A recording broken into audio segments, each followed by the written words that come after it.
Eine Landwirtschaft ohne Tiere konnte mir ich nicht vorstellen. Weil ich finde einfach zu diesem kompletten Kreislauf in der Natur und auch für die Biodiversität gehören Tiere einfach dazu. The grazing cattle or sheep are more close to the natural processes in the nature. So we can say that all I do is just keeping everything in like natural habitat.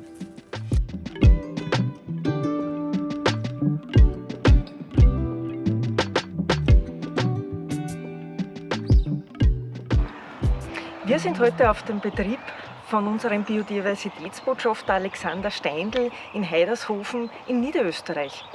Der Alexander hat den Betrieb 2016 von seinen Eltern übernommen und hat dann die ehemals konventionelle Milchviehwirtschaft Stück für Stück in einen Ort der Artenvielfalt umgekrempelt. Welche tierische Unterstützung der Alexander dabei hat, das lassen wir uns heute erklären. Ja, gut, dass du da bist, weil die Schweine haben schon Hunger. Können wir gleich füttern gehen? Ja super, dann machen wir das.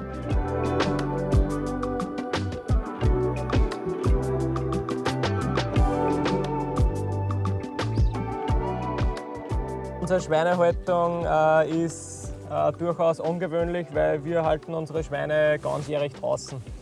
Wir schauen halt immer, dass wir immer wieder wegen umweiden, dass frische grüne Bereiche und sowas haben. Na super. Weil natürlich Schweine wühlen immer extrem in der Freilandhaltung und da werden die Flächen immer wieder umgraben, dass nichts mehr wächst.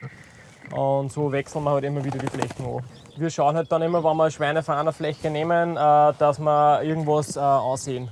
Und das bewächst dann wieder und wenn das groß genug ist, dass es wieder schön grün und hoch ist, dann lassen wir die Schweine da wieder in diese Flächen rein. Dann haben sie wieder sehr viel Grünes zum Essen und Wurzeln. Was Und wie lange dauert das so circa, dass du sagst, wenn du sowas reinsaßt, dass dann wieder auf die Fläche kommen? Ja, das dauert schon 4-5 Monate oder sowas. Lassen wir meistens diese Fläche schon mindestens ruhen, dass das einfach wieder alles ein wenig bewachsen kann. Und so haben wir heute in einen großen Bereich eingezäunt, was wir mehrmals abgeteilt haben. Und da wir immer wieder weiter wechseln.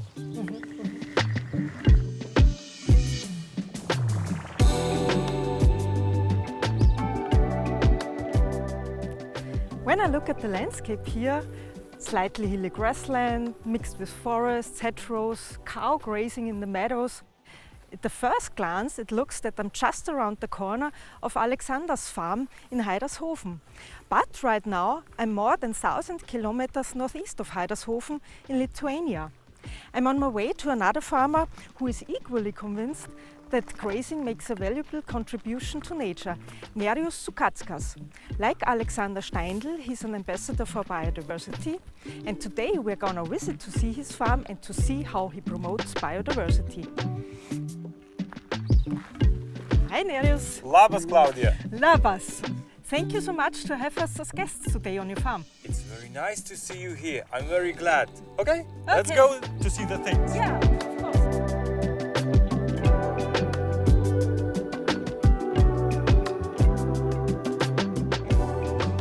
So Nerijus, as one can see, you have animals on board when cultivating your grassland. Yes. Why is it important for you that you graze your grassland? For me, it's important. It's the way to keep the grasslands natural, natural habitat for bugs, for birds, for cows, and the more important of grazing is for cows because they live their happy life in the natural habitat, enjoying the sun, the shadows. It also says yes. Yes, they agree. So what breed is it we see here? This is a Limousin breed. This is a beef cattle. And why did you choose this breed? I choose this breed because I think it's the middle in between the intensive and extensive of the cattle. Feeding, grazing, they're okay for the natural natural fields. Die warten auch schon aufs Umweiden. Aufs Umweiden, da schon. Genau. Also es gibt frisches Futter. Genau, auch genauso wie bei den Schafen und überall werden die Rinder auch alle 2 bis 3 Tage wieder in eine frische Weide drin. Was ist das für eine Rasse? Ja, das sind unsere Murbodener Rinder, die wir da auf der Sonnenweide beweiden. Und das ist auch eine alte Nutztierrasse.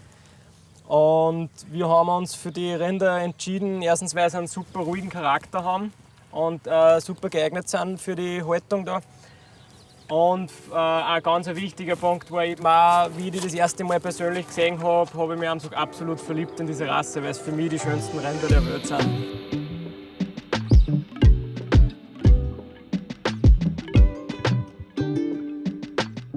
Die sind halt sind super umgängliche Tiere, die haben einen extrem ruhigen Charakter. Hast du die das ganze Jahr auf der Weide oder wie schaut das aus? Nicht ganz. Fast. Im Winter haben wir es schon in den Stall drinnen, weil es bei uns einfach zu wenig friert und das ist extrem nass und die Rinder würden die Weide einfach komplett vertreten. Du Alexander, aber wenn die Rinder nur 2 bis 3 Tage auf der Weide stehen bleiben, ist das nicht ein wenig kurz? Haben sie dann überhaupt schon alles abgegrast? Nein, aber das ist auch beabsichtigt, dass sie nicht alles angrasen, sondern durch das, dass wir sie immer in ein relativ langes, hohes Gras lassen, wollen wir bewusst schauen, dass sie einen Teil des Grases einfach auch niedertrampeln.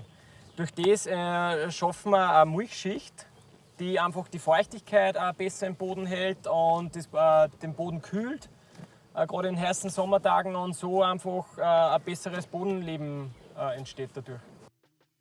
Also dieses niedergetrampelte Gras ist einerseits gut für die Artenvielfalt und sehr wohl auch gut für dich als Landwirt. Kannst du das so unterstreichen?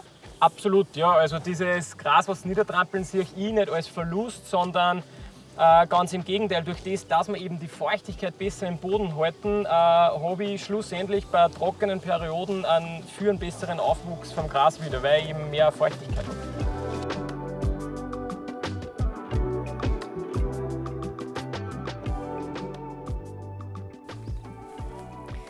Nereus, as we can see, you graze your grassland not only with the cattle but also with the sheep. Yes. What reason do you have for that? For 3 years I do the experiment, trying to improve the grassland with the sheep. As they are grazing, they are moving the plants, and the seeds of the grass falls down on the ground. And with the next year, there will be more of the grass in this field, and the cattle will enjoy this. It's very important not overgraze the field with sheep, because sheep take the grass very shortly. And if you overgraze and overgraze and overgraze the grassland with the sheep, the grass starts being weak, not very productive.